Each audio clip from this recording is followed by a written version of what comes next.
Welcome to வஞ்சி மலர் YouTube சேனலுங்க. பலாப்பழ சீசன்னால் பலாப்பழ போலி எப்படி செய்யலான்னு பார்க்கலாங்க. 20 பலாச்சோளம் எடுத்துங்க, கொஞ்சமாக தண்ணி விட்டுங்க, வேக வச்சு ஆற வச்சு அரைச்சி எடுத்துக்கலாங்க. இப்போ அரைச்சி எடுத்துட்டேங்க. 1/4 கப்பு வெல்லம் எடுத்து வச்சுருக்குறேங்க. 1/4 கப்பு துருவன தேங்காய்ங்க, 4 ஏலக்காயை தூள் பண்ணி வச்சுருக்குறேங்க. ஒரு கடாயிலிங்க ஒரு ஸ்பூன் நெய் விட்டுங்க, ஏற்கனவே அரைச்சி வச்ச பலா விழுதை உள்ளே சேர்த்திக்கலாங்க.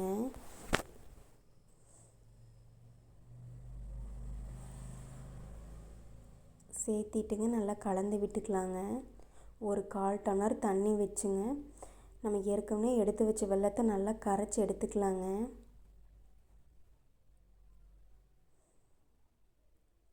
இப்போ கரைச்சி வச்ச வெல்லத்தை உள்ளே சேர்த்திக்கலாங்க.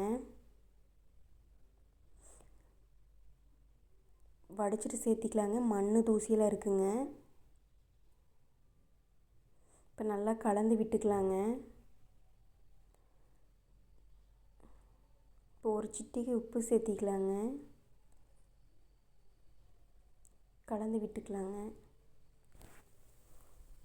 ஏலக்காய் தூள் சேர்த்திக்கலாங்க. தேங்காய் துருவல் சேர்த்திக்கலாங்க. சேர்த்திட்டு நல்லா கலந்து விட்டுக்கலாங்க. நான் திராட்சை கொஞ்சமாக பொடி பொடியாக கட் பண்ணி வச்சுருக்குறேங்க, அது உள்ளே சேர்த்திக்கிறேங்க. உங்களுக்கு வேணும்னா நீங்கள் திராட்சை சேர்த்திக்கலாம், நீங்கள் ஸ்கிப் பண்ணிக்கிங்க.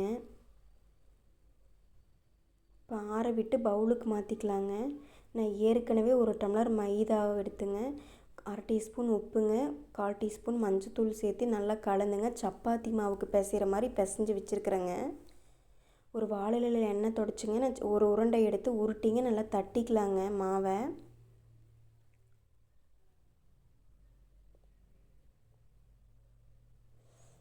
இப்போ பலாப்பழ பூரணத்தை உள்ளே வச்சுக்கலாங்க. இப்போ நல்லா தட்டி எடுத்துக்கலாங்க. லைட்டாக கையில் எண்ணெய் தொடச்சிங்க, நல்லா தட்டி எடுத்துக்கலாங்க. அடுப்பில் தோசைக்கல் வச்சுங்க, 1 டீஸ்பூன் நெய் விட்டுங்க, நம்ம தட்டிய போலியை தோசைக்கல்லில் போட்டு எடுத்துக்கலாங்க. 2 பக்கம் கொஞ்சமாக நெய் விட்டு வெந்ததுக்கப்புறம் திருப்பி பிளேட்டுக்கு மாற்றிக்கலாங்க.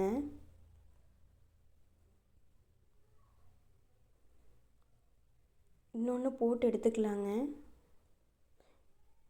இப்போ போலி ரெடிங்க. சப்ஸ்கிரைப் பண்ணுங்கள், லைக் பண்ணுங்கள், ஷேர் பண்ணுங்கள்.